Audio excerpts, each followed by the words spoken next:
चंपई सोरेन के बीजेपी में जाने की अटकलों पर जीतन राम मांझी ने कहा कि चंपई सोरेन को हेमंत सोरेन के द्वारा झटका दिया गया है, जिससे हम लोग भी दुखी हैं। किसी को इज्जत देकर उसे फिर कान पकड़कर निकाल देना यह उचित नहीं है, जो कि चंपई सोरेन के साथ हुआ है।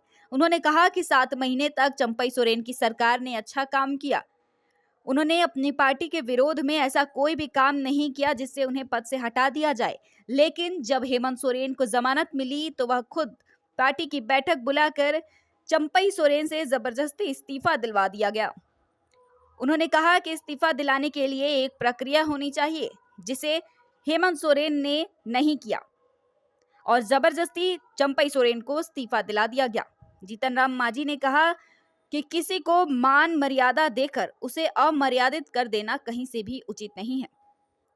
इस बयान से कहीं ना कहीं जीतन राम मांझी ने अपने पुराने दिनों को याद किया। चंपई सोरेन के बहाने जीतन राम मांझी के भी दर्द छलकते नजर आए।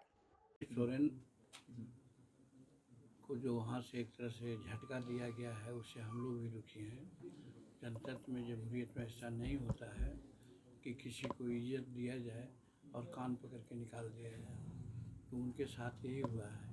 ये बात सही है कि चंपई सोरेन को उन्होंने दिया था, तो शायद यही समझ के दिया होगा कि आदमी करने वाले कुछ नहीं है, जो मन में आएगा वही हम करेंगे। और चंपई सोरेन 8-7 महीना रहे, अच्छा काम करके झारखंड में दिखला दिए और हेमंत सोरेन के पग चिन्हों पर चल रहे थे। कहीं से ऐसा नहीं लग रहा था कि उस पार्टी के अगेंस्ट में कोई बात कर रहे हों। और ठीक है, जब हेमंत सोरेन को मिल गया जमानत के बाद आए, तो एक प्रक्रिया होती है हटने हटाने की, उस प्रक्रिया को अपनाना चाहिए था। या तो वो कहते कि भाई साहब हमने आपको बनाया है, अब हम आ गए हैं तो आप इस्तीफा दे दीजिए, तो वो भी नहीं किया गया। तो आते ही आते उनके जितने भी कार्यक्रम थे, सब कार्यक्रम को रद्द कर दिया गया। और उस समय मुख्यमंत्री नहीं बने थे हेमंत सोरेन, उसके बावजूद भी पदाधिकारियों से कहा कि बंद कर दिया और फिर लेजिस्लेचर पार्टी की बैठक में बुला करके ज़बरदस्ती उनसे इस्तीफा लिया गया और अपने मुख्यमंत्री बन गए। एक घटनाक्रम ऐसा लगता है कि किसी को मान मर्यादा दे करके उसको फिर अमर्यादित करें, ये उचित नहीं है। ऐसी परिस्थिति में वो चंपई सोरेन अगर कुछ बोलते हैं कि हमको ठेस लगी है, अब हमारे सामने क्या विकल्प है, तो वो तो उन पर निर्भर है।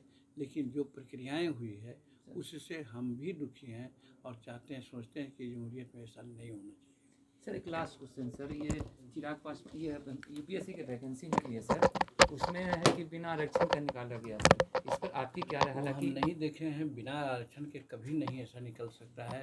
अभी इस प्रकार की बात नहीं हुई है। अगर कोई कहता है तो एक गलत है, गलत फरमाता है। और विभाग से आरक्षण के नंबर जाते हैं, कितना नंबर है, क्या है, वो सब प्रकाशित हुआ होगा। न प्रकाशित हुआ है तो दोष है। लेकिन जो लोग अफवाह फैला रहे हैं कि आरक्षण के साथ खिलवाड़ किया जा रहा है, वो गलत है।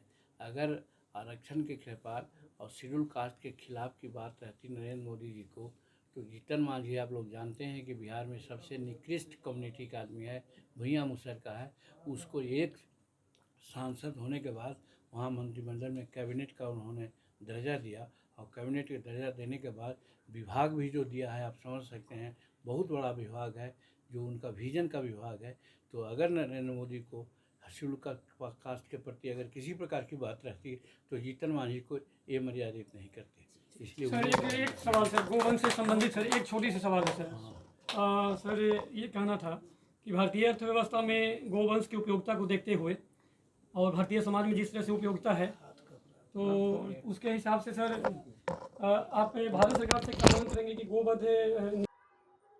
इसके साथ ही बता दें कि केंद्रीय मंत्री जीतन राम मांझी ने गया के दड़ीबाग स्थित गया गदाधर श्री सेवा आश्रम ट्रस्ट में वहां रखे गए गायों के देखरेख और निरीक्षण करने के लिए पहुंचे थे। साथ ही यहां के संचालिका संगीता सिंह एवं अन्य महिलाओं ने जीतन राम मांझी की कलाई पर राखी बांधी। महिलाओं ने कहा कि आज हमने जीतन राम मांझी को अपना भाई मानकर उन्हें राखी बांधा है। पहले तो मैं अपना परिचय दे दूं। मैं गया गदाधर श्रीनंदी गौ सेवा आश्रम की संचालिका संगीता सिन्हा, और ये हमारे साथ गौ सेविका बिंदिया कुमारी जी हैं, और ये भी हमारे साथ इस गया गदाधर श्रीनंदी गौ सेवा आश्रम में निरंतर कार्य कर रही हैं, गौ सेवा से जुड़ी हैं। हम दोनों ही बीड़ा उठाए हैं कि शहर में जितने भी निराश्रित असहाय पशु हैं, एक्सीडेंटल पशु हैं, उनको हम लोग देख रेख करें, संरक्षण करें और आगे इन पशुओं का मृत ना हो तड़प तड़प कर रोड पर, इनके लिए चिकित्सा, आश्रय और औषधि की व्यवस्था हम लोग करें। आज आग्रह करने के बाद मंत्री जी हमारे गौशाला में आए, उनका आगमन हुआ, अति प्रसन्नता हमें भी हुई है और उनकी ओर से जो हम लोगों को ये मिला है कि आश्वस्त दिया गया कि गौशाला में जो भी कमियां यहाँ हैं, वाहन की, चिकित्सक की और इनका खाने पीने का, वो सब इनको प्रबंध कराया जाए और उससे उत्तम जो है वो भूमि की थी, जो आज उन्होंने लिखित अपने हाथों से दे दिया है, उसको पूर्ण करने के लिए अब ये बस जल्द से जल्द हो ताकि इन सारे शहर के गोवंशों को वहाँ पर रख रखाव शुरू किया जा सके। अपना नाम परिचय बताइए। मेरा नाम संगीता सिन्हा हुआ, मैं संचालिका हूँ गया गदाधर श्री नंदी गौ सेवाश्रम की। जाते भी मंत्री जी जाते ही मंत्री महोदय से हमें गौशाला के लिए कुछ राशि सहयोग मिला। आज पूर्णिमा के अवसर पर हमने उन्हें बछड़ों के लिए 21,000 की राशि प्रदान की गई है। तो आपने राखी भी बांधी? जी, हमने आज एक भाई बहन का संबंध भी उनसे बना लिया आज पूर्णिमा के अवसर पे। तो उन्होंने एक भेंट स्वरूप गौशाला में गोवंशों के लिए ये राशि प्रदान करके गए हैं और आगे भी उनकी सहायता हमें मिलती जाएगी। इसके लिए आप लोग का भी बहुत बहुत तहे दिल से आभार। आप सभी रिपोर्टर भाई साहब आज हमारे एक आग्रह